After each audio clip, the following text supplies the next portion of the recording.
um certo homem tinha 2 filhos, e o mais moço deles disse ao pai: Pai, dá-me a parte da fazenda que me pertence. E ele repartiu por eles a fazenda. E em poucos dias o filho tudo partiu para uma terra longínqua, e ali desperdiçou toda a sua fazenda, vivendo dissolutamente. E havendo ele gastado naquela terra grande fome, e começou a padecer necessidades. E chegou-se a um dos cidadãos daquela terra, o qual mandou para os seus campos a apacentar porcos. E desejava encher o seu estômago com as bolotas que os porcos comiam, e ninguém lhe dava nada. E caindo em si, disse: Quantos trabalhadores meu pai tem em abundância de pão, e eu aqui pereço de fome. Versículo 18: Levantar-me-ei e irei ter com meu pai, e dir-lhe-ei: Pai, pequei contra o céu e perante ti. Já não sou digno de ser chamado de teu filho. Faz-me como um dos seus trabalhadores. E havendo levantando-se, e foi para seu pai. E quando ainda estava de longe, viu-o seu pai, e se moveu de íntima compaixão. E correndo lançou-lhe ao pescoço e o beijou. E o filho disse: Pai, pequei contra o céu, perante ti, já não sou digno de ser chamado teu filho. Mas o pai disse aos seus servos: Trazei depressa a melhor roupa, vestilho, põe-lhe um anel na mão e sandálias nos seus pés. Trazei o bezerro cevado, matai-o e comamos e alegremo-nos, porque este meu filho estava morto e reviveu, tinha perdido e foi achado. E começaram a alegrar-se. E o seu irmão mais velho estava no campo, e quando veio e chegou perto da casa, ouviu a música e as danças, e chamando um dos servos, perguntou-lhe: que era aquilo? E ele lhe disse: Veio o teu irmão, e teu pai mandou matar o bezerro cevado, porque o recebeu são e salvo. Mas ele se indignou e não queria entrar. E saindo o seu pai, estava com ele. Mas respondendo ele, disse ao seu pai: Eis que te sirvo há tantos anos, sem nunca transgredir ao teu mandamento, e nunca me deste um cabrito para alegrar-me com os meus amigos. Vindo, porém, este teu filho, que desperdiçou a sua fazenda com as meretrizes, mataste-lhe o bezerro cevado. E ele lhe disse: Filho, tu sempre estás comigo, e todas as minhas coisas são tuas. Mas era justo alegrarmos-nos e regozijarmos-nos, porque este teu irmão estava morto e reviveu, tinha se perdido e foi achado. Amém, irmãos queridos? Glória a Deus. Pode se assentar. Era sábado e Jesus já havia, segundo a lei judaica, transgredido o sábado. Já tinha deixado os escribas e os fariseus, os religiosos revoltados. Ele havia curado no sábado. Então Jesus, no meio daquelas pessoas, dentro de uma casa, os fariseus estavam ali e os escribas estavam ali, na sua mente, na sua cabeça, no seu coração, com uma pergunta, com uma indagação. Referindo-se a Cristo, eles perguntavam na sua mente: Este homem senta com publicanos e com pecadores. Este homem come com publicanos e pecadores. Este homem não é digno. Este homem não é de Deus. Este homem transgride. Este homem peca. Então Jesus propôs a estes homens 3 parábolas. Parábolas que vocês conhecem muito bem. A da ovelha perdida, a da dracma perdida, da moeda perdida, e essa parábola do filho pródigo. Uma das parábolas, aliás, mais conhecidas da Bíblia, se não realmente a mais conhecida. Essa parábola do filho pródigo a gente ouve desde que é criança. Mas muitas vezes a gente acaba não entendendo realmente a intenção com que Cristo quis passar quando contou essa parábola. Por quê? Porque os nossos tempos não são os mesmos tempos daqueles escribas, fariseus e do próprio Cristo. As coisas mudaram. Coisas que aconteciam naquele tempo não acontecem mais. Atitudes que se tinham naquele tempo não se tem mais. Leis que vigoravam naquele tempo não tem vigor hoje em dia. Mas Jesus, através desta parábola, queria dizer uma coisa, e esta coisa eu vou dizer logo de cara.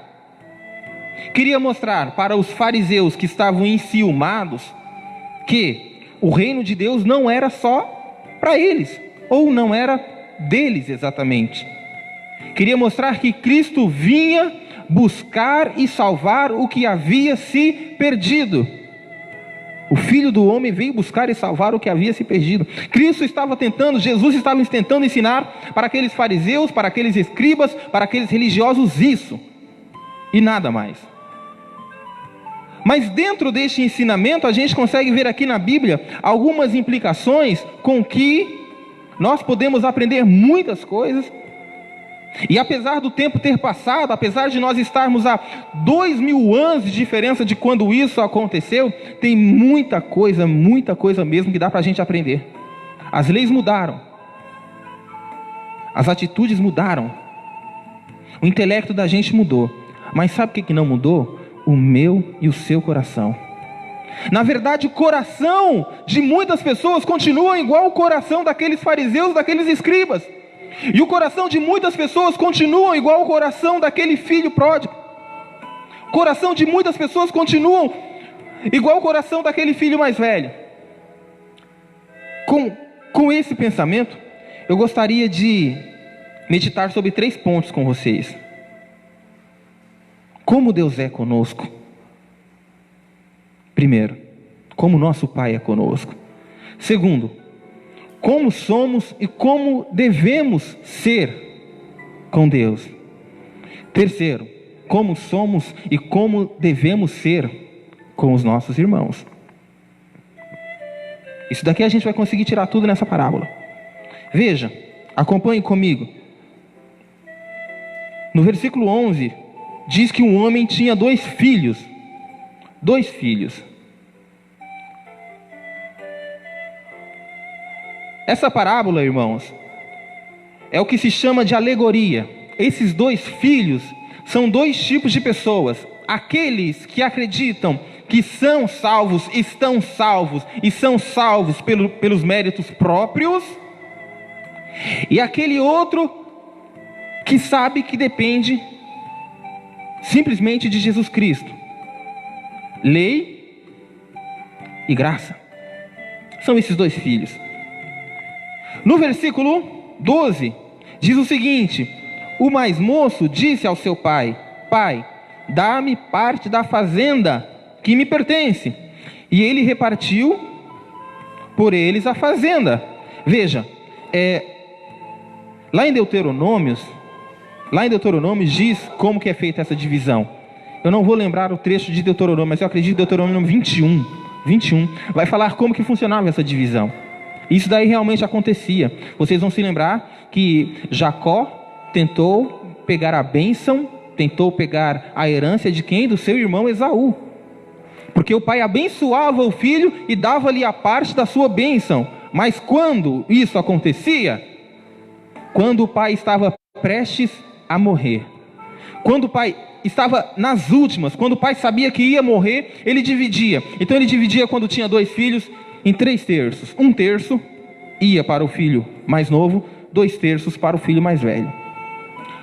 Mas quando esse filho, irmãos, ele chega no pai e diz o seguinte: pai, dá a minha parte da fazenda, eu quero a minha herança agora. Ora, a herança só era dada quando o pai estava morto ou quando ele estava próximo de morrer. A mensagem passada aqui na Bíblia, aqui nesse trecho, é porque para aquele filho o pai dele já havia morrido no seu coração. O que o pai oferecia na casa não era o suficiente para ele, para alegrar a sua carne, para alegrar o seu coração. Esse lugar que eu estou não serve para mim, dá a minha parte que eu vou embora, para mim você já morreu. Você consegue se imaginar falando isso aí para Deus? Você consegue se imaginar matando Deus no seu coração? Foi o que esse filho fez, matou o pai no coração dele e falou: dá minha herança que eu vou embora, esse lugar aqui não serve para mim, eu mereço coisa melhor, eu quero curtir os prazeres do mundo. Quando uma pessoa crente, batizada, simplesmente vira as costas e sai, é como se ela estivesse falando a mesma coisa que o filho pródigo: para mim Deus morreu, acabou, ele não serve para mim. Aquela minha alegria que eu tinha ali dentro da casa de Deus é pouco perto do que a alegria que o mundo pode me oferecer. Para mim Deus não serve, Deus não supre a minha necessidade, Deus morreu dentro de mim e por isso eu vou para o mundo. Foi o que o filho fez: dá a minha parte, para mim você morreu. Quer a prova disso? Continue a leitura. Poucos dias depois, o filho mais novo, versículo 13, ajuntando tudo, partiu para uma terra longínqua e desperdiçou tudo a sua fazenda, vivendo como dissolutamente. Largou a casa do pai, largou a convivência com o irmão, largou tudo aquilo que ele tinha de melhor e foi viver uma vida mundana, uma vida promíscua. Foi gastar tudo o que tinha com prostitutas, com festas. Foi isso que ele fez, está escrito aqui. Você entende, irmãos? Você entende que às vezes as pessoas têm dons maravilhosos que Deus deu, colocou a pessoa ali, é um ótimo pregador da palavra, mas de repente o camarada se vira e vira piadista, vai fazer stand-up, vai trabalhar com festa mundana, usar o dom que Deus deu para fazer coisas do mundo. Às vezes as pessoas têm um dom maravilhoso de louvar, de cantar, e a voz encanta e entra nos corações dos fiéis, mas de repente ele larga aquilo. Para mim não é o suficiente, que Deus está me oferecendo não é o suficiente. Eu quero ser grande, eu quero ser do mundo, eu quero fazer as coisas do mundo, dissolutamente. Só que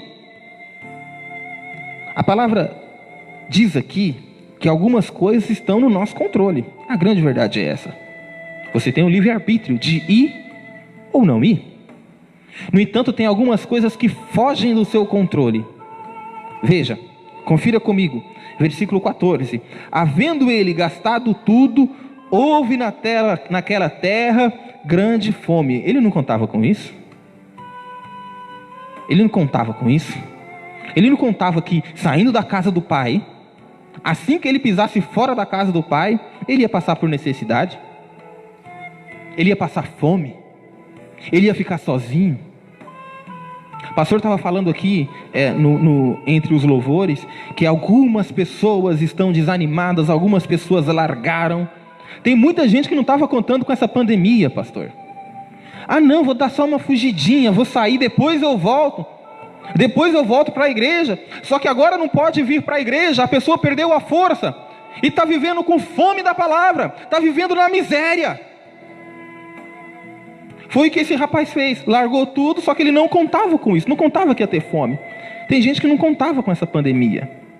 Isso daí não está na mão da gente, isso daí não está no nosso controle. Isso daí está no controle de Deus. E o pastor falava muito bem, que talvez essa pandemia que nós estamos vivendo é Deus testando para ver quem é e quem não é. E começou a padecer necessidades. E chegou-se a um dos cidadãos daquela terra, o qual mandou para os seus campos fazer o quê? Apacentar porcos. Isso daqui pra gente hoje em dia, tem muita gente que tem criadora de porco. Minha mãe criava porco em casa. Aliás, a carne de porco é uma carne muito gostosa. Mas falar isso daí, Jesus falar isso daí na cara de um fariseu, na cara de um escriba, na cara de um judeu, que o filho foi cuidar de porcos, que aquele rapaz que largou a casa do pai, a alegria de estar na convivência em família, e foi cuidar de porcos, para o fariseu aquilo ali era um escândalo, porque era um bicho imundo. Onde já se viu cuidar de porco? Ninguém cuidava de porco, nenhum judeu gostava de porco. Só o cheiro da carne do porco, se alguém estivesse fazendo, algum gentil estivesse fazendo, já dava náuseas. E aí fala, ele foi cuidar de porco. E aí mostra, Jesus estava querendo mostrar o seguinte: além de rebelde, aquele menino era apóstata, porque ele se rebelou contra o pai, ele se afastou do pai, e agora está se misturando com quem não presta, agora está fazendo coisa que não deve, agora está comendo carne de porco, agora está comendo com porco, agora está cuidando de porco. Eu fico imaginando, irmãos, quantas pessoas que deveriam estar servindo o único e verdadeiro Deus estão tocando tambor. Eu fico imaginando isso de verdade. Eu fico imaginando quantas pessoas que deveriam estar glorificando o nome de Deus estão atrás de feiticeiras para descobrir: o meu marido está me traindo, o meu filho está fazendo isso, ficar descobrindo com adivinhações. Se afastou da casa de Deus, mas não foi só isso, foi se juntar a coisas que não prestam, foi se juntar às coisas que desagradam a Deus. A verdade é que tem gente que sai da igreja, sai da presença de Deus, mas fica em casa, não vou para lugar nenhum. Mas é pior aquele que vai mexer com coisa que não deve, vai se fazer de marionete de Satanás. Esse menino fez isso. Para o judeu isso não existia, onde já se viu? Continuando a leitura. Versículo 16. E desejava encher o seu estômago com as bolotas que os porcos comiam, e ninguém lhe dava nada. Primeiro, aquela pessoa que podia comer do bom e do melhor na casa do pai, agora está comendo lavagem. Está comendo lavagem. Tem muita gente que já ceiou aqui com a gente. Tem muita gente que já ceiou aqui com a gente. E agora ceia no meio de sujeira. Por conta de vícios. Por conta de bebidas. Ceiava na casa do pai. Renovava a aliança com o pai. Agora renova a sua aliança com o inimigo. Veja. A grande verdade é essa. E aí, depois da vírgula, no versículo 16 fala: e ninguém lhe dava nada. Por que ninguém lhe dava nada? Porque o que ele precisava não era ali que ele ia encontrar. Liga para aquela pessoa que está perdida, liga para aquele filho que não está aqui na casa de Deus mais, e fala para ele: o que você procura ninguém aí fora pode te dar, o que você procura só tem um lugar que você vai encontrar, e é na casa do Pai. Não tem outro lugar, irmãos. Às vezes as pessoas pensam e estão no mundo e acham que aquele ali é a maior alegria. E você vê, às vezes as pessoas postam em redes sociais que estão felizes, mas por dentro a gente sabe que não está, porque o que ele precisa não está no mundo, o que ele precisa está na casa de Deus. Ninguém lhe dava nada, porque o que ele precisava não estava ali. Versículo 17, perdão. Mas aí, irmãos, a palavra vai começar a dar uma reviravolta aqui agora. Porque no versículo 17 diz aí: e caindo em si. E caindo em si. A primeira atitude, a primeira parte, a pessoa cair em si. Ele caiu em si. Ele começou a fazer uma análise na sua mente. Isso daqui vai mostrar uma coisa, presta atenção. Ele nunca esqueceu da casa do pai. Porque diz aí, e caindo em si, disse: quantos trabalhadores meu pai tem em abundância de pão, e eu aqui pereço de fome. Ele está pensando, lá na casa do meu pai, os trabalhadores comem do bom e do melhor, por menor que seja, por mais simples que seja, e eu aqui estou perecendo, eu aqui estou sofrendo. Irmãos, deixa eu explicar uma coisa para vocês, que não ficou tão transparente nesse versículo aqui. Cansei de ver pessoas com pouco intelecto, com pouco entendimento, pessoas que não sabem ler, não sabem escrever, não sabem falar direito, pessoas que têm uma vida simples, uma vida humilde, mas você olha para a pessoa e você percebe a alegria que ela tem em Jesus Cristo, por mais humilde que fosse, por mais simples que é. Então ele está pensando, e eu aqui, que sou filho dele, estou comendo comida de porco, estou comendo lavagem. Mas ele não esqueceu da casa do pai. Tem muita gente que está perecendo, mas deixa eu te falar uma coisa, eles ainda não esqueceram da casa do pai. Precisa do meu e do seu empurrão para eles caírem em si. Mas a palavra diz que eles caíram em si. Ele caiu em si. No versículo 18, no versículo 17, ele entende o que ele está passando. E no versículo 18 ele toma uma atitude e fala: levantar-me-ei. Na verdade ele se planeja, né? Ele diz: levantar-me-ei e irei ter com meu pai, e dir-lhe-ei: pai, pequei contra o céu e perante ti. O nome disso é arrependimento. Ele se arrependeu. Primeiro ele percebeu que estava num lugar que não ia dar futuro, e aí ele se arrependeu e falou: pai, olha, eu vou falar para ele: pai, eu pequei contra o céu e pequei contra ti. Continuando, ele falando, versículo 19: já não sou digno de ser chamado de teu filho, faz-me como um de seus trabalhadores. Você entendeu ou não? Você entendeu? O nome disso, além de arrependimento, é humilhação. É coração contrito, é coração aquebrantado. É aquele negócio de você querer estar na presença de Cristo, custe o que custar. É não ligar: hoje meu lugar está ocupado aqui na frente, não tem problema, eu vou ficar ali no meio. O meio também está ocupado, não tem problema, eu vou ficar no banco do fundo. O banco do fundo está ocupado, eu vou ficar na rua, mas eu vou glorificar, eu vou ficar perante, eu vou ficar na presença do meu Senhor. Não importa onde eu vou ficar, o que importa é que eu vou adorar, e eu vou voltar para lá.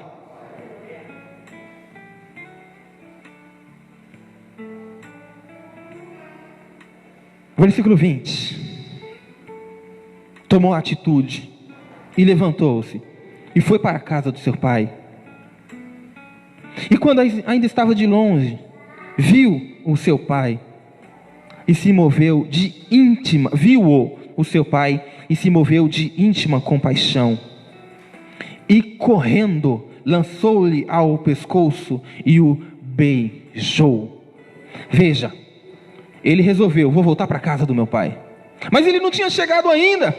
Eu acho que o pai já estava esperando, já estava com o coração ansioso ali. Uma hora ele vai voltar. E quando o pai viu de longe, não esperou o filho vir até a casa, ele foi ao encontro. É aquilo que diz: quando você dá um passo para Deus, Ele dá dois a seu favor. Você tem que dar um passo, e Ele dá dois a seu favor.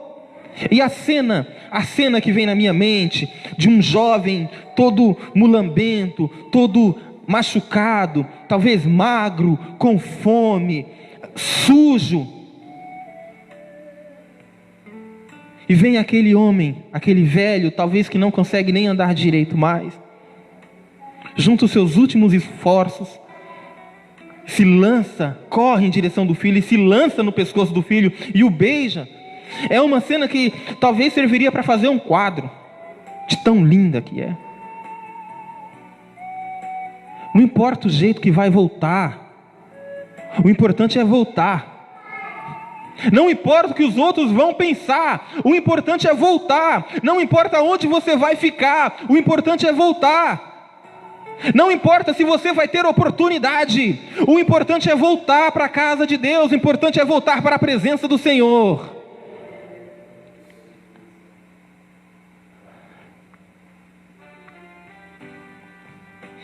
E aí o filho tenta dizer alguma coisa. Veja, versículo 21.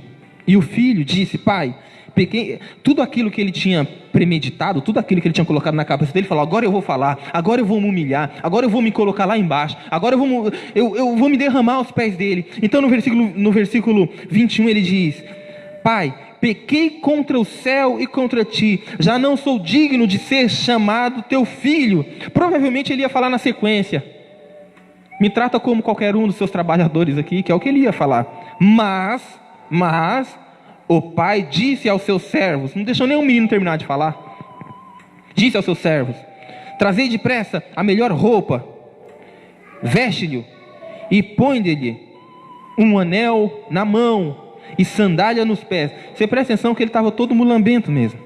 Traz roupa nova para ele, traz uma sandália nova que ele está descalço, traz o anel aqui, na nossa família, ele faz parte da nossa família de novo. Traz esse menino aqui de volta para mim. Traz o bezerro cevado e matai-o, e comamos e alegremos-nos, porque este meu filho estava morto e reviveu, tinha se perdido e foi achado. E começaram a alegrar-se. Irmãos, presta atenção nisso daqui que é lindo, porque quando o pai fala assim: traz a melhor roupa, traz a roupa nova, coloca nele aí, traz uma sandália, coloca nele, pega o anel, coloca nele aqui, vão matar o bezerro cevado, pega o meu melhor bezerro, aquele bezerro que é só para momentos especiais. O que eu estou guardando para um momento único, é ele, chegou o momento único agora. É por isso que a Bíblia não diz que tem festa no céu quando uma pessoa é curada. A Bíblia não diz isso não. A Bíblia não diz que tem festa no céu quando um coxo anda, quando um cego vê. A Bíblia não diz isso não. A Bíblia não diz que tem festa no céu quando você louva. A Bíblia diz que há festa no céu quando um pecador se arrepende. Quando um pecador se arrepende, quando um filho volta para casa, aí tem festa no céu. Foi por isso que ele fez a festa. Meu filho estava perdido, ele estava morto, agora ele está ressuscitado. O nome disso é restituição. O filho queria chegar lá como se fosse um empregado qualquer, e ele falou: não, você é meu filho, tudo que eu tinha te dado continua sendo seu. Você entendeu? Não existe perda. Você nunca perde estando na casa do pai. Não existe esse negócio de: ah não, antes era assim, agora você vai ser um... Não, tudo que era vai ser como era antes. Não tem mudança. Porque nós somos dignos? Não, porque Deus é misericordioso. Vamos continuar a leitura.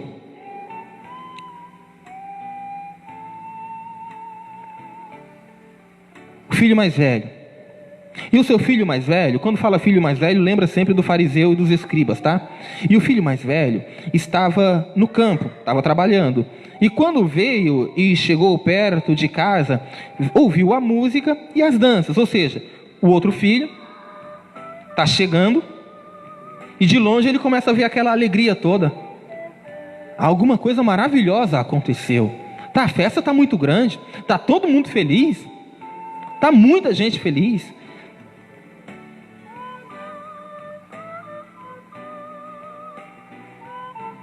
(26) 26.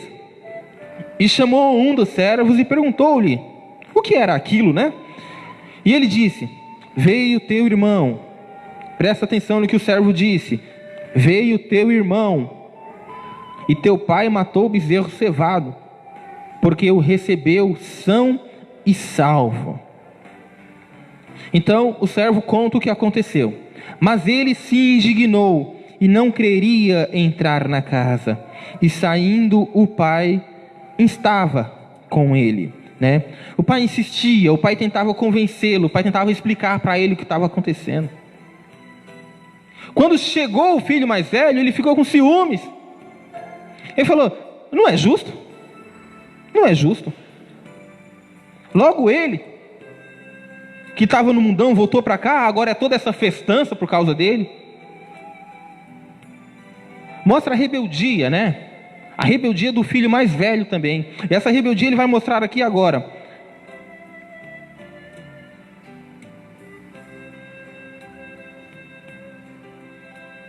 Vinte e 29, né?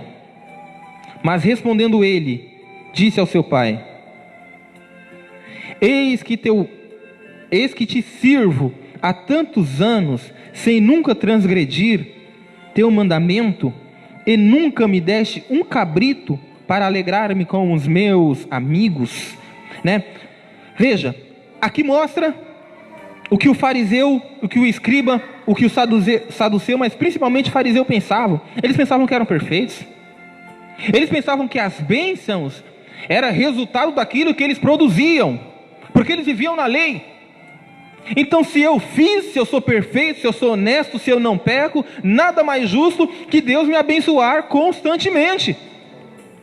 Se eu sou perfeito na cabeça do fariseu, nada mais justo que eu ir para o céu, porque eu sou perfeito, porque eu me salvei. A cabeça dele era aquele. E é por isso que ele não aceitava de maneira nenhuma os pecadores. É por isso que eles não se misturavam de maneira nenhuma com os pecadores. Porque os pecadores não mereciam. Os gentios, que nem parte ali de Jerusalém era, pior ainda, lá do extremo norte. Então veja, ele vai continuar. Vindo, porém, este teu filho, você lembra que o empregado falou teu irmão? E olha o que ele fala para o pai, já não chama nem mais de irmão. Ele não diz, veio, porém, meu irmão. Ele fala, veio, porém, este teu filho, que desperdiçou toda a tua fazenda com as meretrizes, mataste-lhe o bezerro cevado. Este teu filho, primeiro ele não considera nem mais o outro como irmão. Ele já considera como um perdido no mundo. Ele não tem direito de nada. Era o pensamento do fariseu. É o pensamento de muita gente até hoje. Você vai para o céu? Se você ir para o céu, eu vou também. Porque eu sou melhor que você. Porque eu faço tudo certinho. Se você vai para o céu... Tem muita gente que até hoje não entendeu que a salvação não depende de nós. A salvação já dependeu e depende unicamente e exclusivamente de Jesus Cristo, que foi o único justo que pisou nessa terra, não pecou e foi crucificado, e o seu sangue jorrou por cada um de nós. E é exatamente por isso que ele ressuscitou, porque o salário do pecado é a morte, e ele não pecou, por isso ele não podia ficar morto. A nossa salvação depende dele, o único perfeito. Mas o fariseu aqui não entendia isso.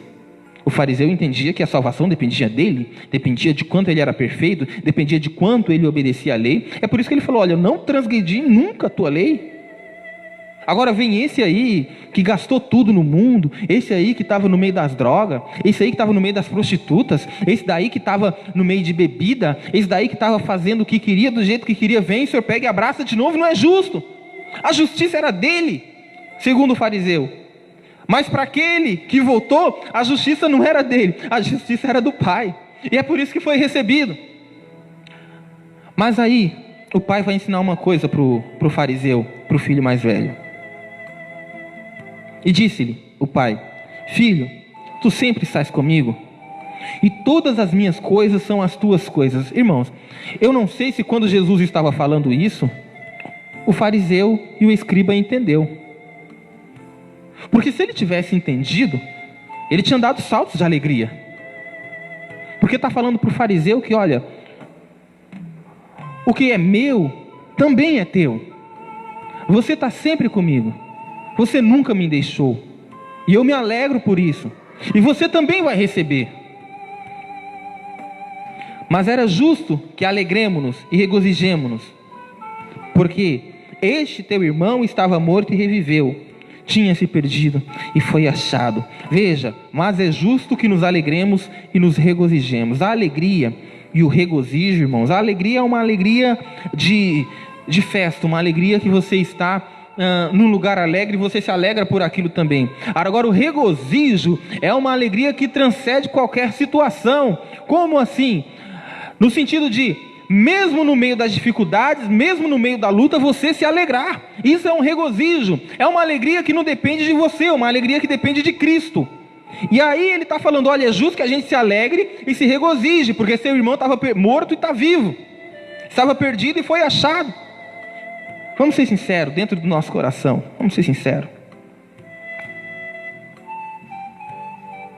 Às vezes a gente chorar com tragédia que passa na televisão e passa praticamente todo dia, que é o que dá ibope, você chora. Às vezes você chorar com alguma coisa que acontece com algum parente, com algum irmão da igreja seu, você chora. Mas é muito difícil da pessoa se alegrar com a alegria do outro. É muito mais fácil ter inveja. Comprou um carro novo? Ah, eu que devia ter comprado. Comprou uma casa nova? Ah, conseguiu? Ah, mas ali ele fez maracutaia para conseguir também. É muito difícil alegrar com a alegria dos outros. Mas Deus está falando algumas coisas para a gente. O que Deus é para nós? Foi os 3 pontos que eu coloquei. Ele é libertador. Ele é misericordioso. Ele é Pai amoroso. Ele é o nosso sustentador.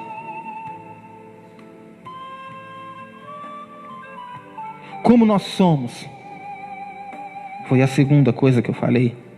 Como nós somos? Nós somos muitas vezes pecadores. A gente tem que admitir isso. Nós somos muitas vezes pecadores. Não que você seja um filho pródigo que largou a igreja, mas toda vez que você faz alguma coisa que transgride a lei de Deus, você está deixando a vontade de Deus. Você está se tornando um filho pródigo todo dia. É assim que nós somos. Pecadores, que muitas vezes damos mais importância para as coisas do mundo do que para as coisas de Deus. Quer ver? Vou provar isso aqui agora. Quantas mensagens no telefone ou no WhatsApp, no Facebook você lê hoje? Quantas? Você deve ter lido, vou falar por baixo aqui, umas 100. Já pensou se você tivesse lido 100 versículos da Bíblia? Deixa eu perguntar uma coisa para você. Qual foi o último filme que você assistiu? Foi um filme evangélico ou foi um filme mundano? Quantos filmes evangélicos e quantos filmes mundanos você assiste todo dia? A gente tem sido filho pródigo e gastado o nosso tempo, gastado o dom, gastado o que o Senhor tem dado para nós com coisas do mundo, com prazeres da carne. A grande verdade é essa. É assim que nós somos. Mas como Deus gostaria que nós fôssemos arrependidos. Que toda vez que fizesse isso, se arrependesse, falasse, Senhor, me ajuda, me dá força, me aceita de novo, por favor, eu não aguento mais isso, desse jeito não dá para mim, eu estou aqui comendo lavagem, enquanto tem o melhor. Como nós somos com os nossos irmãos? Ele contou aqui na parábola do filho pródigo também, muitas vezes invejoso, muitas vezes não quer aceitar. Mas estava no mundo, agora vai voltar aqui e o pastor já vai colocar fazendo tal coisa de novo? Vai, por quê? Porque a igreja não é minha, porque a igreja não é sua, porque a igreja também não é do pastor, a igreja é de Deus. Vai. Ele é o sustentador, o próprio Cristo é o sustentador da igreja. Está lá em Mateus 16, versículo 13. Como Deus gostaria que nós fôssemos com o nosso irmão? Perdoador. Um grande perdoador. Veja, eu só fui entender a parábola do credor incompassivo quando certa feita eu estava lendo a Bíblia e vi uma ministração, um estudo do reverendo Hernanes Dias Lopes, onde ele colocava os valores monetários de cada moeda. Você percebe que no credor incompassivo, um homem estava fazendo as contas e percebeu que tinha um certo rapaz, um certo senhor que devia 10 mil talentos para ele. 10 mil talentos. Então chamou, vem cá, você vai ter que me pagar os 10 mil talentos. Eu não tenho, então eu vou te escravizar. E ele começou a pedir, implorar, não faz isso comigo. Ele, não, eu vou te escravizar, vou escravizar a sua família inteira, porque é direito. 10 mil talentos. Mas ele foi perdoado esses 10 mil talentos. Então, quando ele estava saindo, acabado de ser perdoado da dívida de 10 mil, ele encontrou alguém que devia para ele quanto? 100 denários. Ah, mas chamou os oficiais. Esse daqui me deve 100 denários e não vai me pagar. Eu quero escravizá-lo. Eu vou escravizar ele, a família dele, e aquele rapaz pedindo perdão, perdão, perdão, perdão. Não, você vai ser meu escravo. Paga meus 100 denários. Então, um dos oficiais foi contar para o Senhor. Olha, sabe aquele rapaz que você perdoou 10 mil talentos? Então, ele acabou de pegar e mandar escravizar, mandando prender um rapaz que devia 10 denários para ele. Então, ele teve que se ver com o Senhor. Falou, olha, eu te perdoei 10 mil talentos, como é que você não consegue perdoar 100 denários? Eu só fui entender isso daí, irmãos, quando eu vi os valores monetários. Por quê? Um denário é uma diária. As pessoas recebiam na diária 1 denário. Pagamento de um dia. Para uma pessoa juntar um talento, ela tinha que ter 6 mil denários.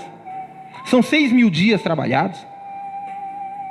Veja, para uma pessoa trabalhar e pagar os 10 mil talentos que aquele primeiro rapaz devia para o Senhor, ele teria que trabalhar 60 mil dias, 60 milhões de dias, mais de 150 mil anos.